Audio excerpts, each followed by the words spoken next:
seniors. Thank you, Senator Stevens. Senator Fawcett. Thank you, Mr Deputy President. I rise to take note of answers from Senator Wong to questions from Senator Edwards, particularly relating to the collapse of Priority Engineering, a firm in South Australia who has been an innovator for many years in the area of engineering and manufacturing. This is a company that has a footprint worldwide in terms of their stamping presses in the automotive sector, Malaysia in particular.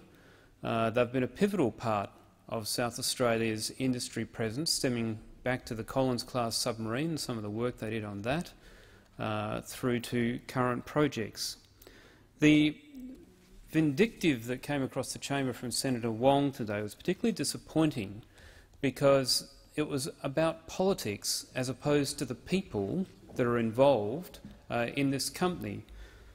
Both Mr Peter Page and Peter Parish, the directors of this company, have invested a huge amount of their personal effort, time, resources and capital into developing this company and growing it to be a significant employer of South Australians, an innovator of manufacturing processes and contributing to the manufacturing capability of this country.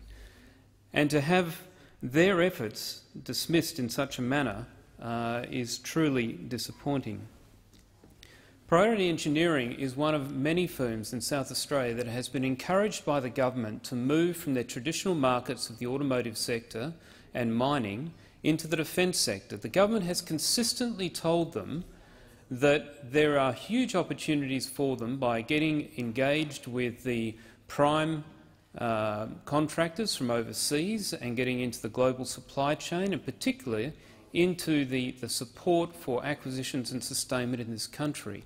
Not only verbal encouragement, $1.8 million was given by the Labor government, this Labor government, to Priority Engineering specifically to enable them to tool up and skill their people through an acquisition so that they could participate in this defence industry sector.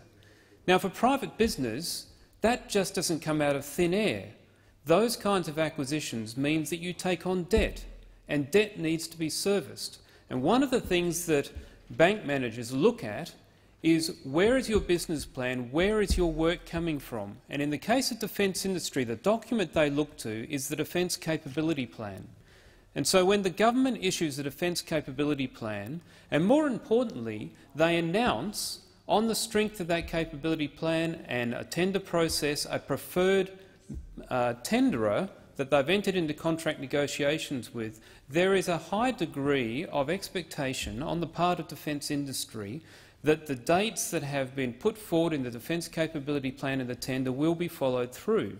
When the government mismanages that plan, and in the case of one of the projects the Priority was involved with, cannot bring to conclusion a contract negotiation process with the Prime, it has stretched on for months and months into new years, that spells cash flow problems for companies. And it's one thing that it appears this government does not understand is the reality for small business of profit and loss and the importance of cash flow. When they mismanage plans, when they cancel or defer programs or cannot bring to timely conclusion contract negotiations, that directly goes to the cash flow and therefore the viability of the people who have tooled up in the expectation of fulfilling part of Australia's national defence capability requirement. And so this government has not only mismanaged the Defence Capability Plan, that mismanagement has had a direct impact on Australia's defence capability through the failures of companies like Priority Engineering.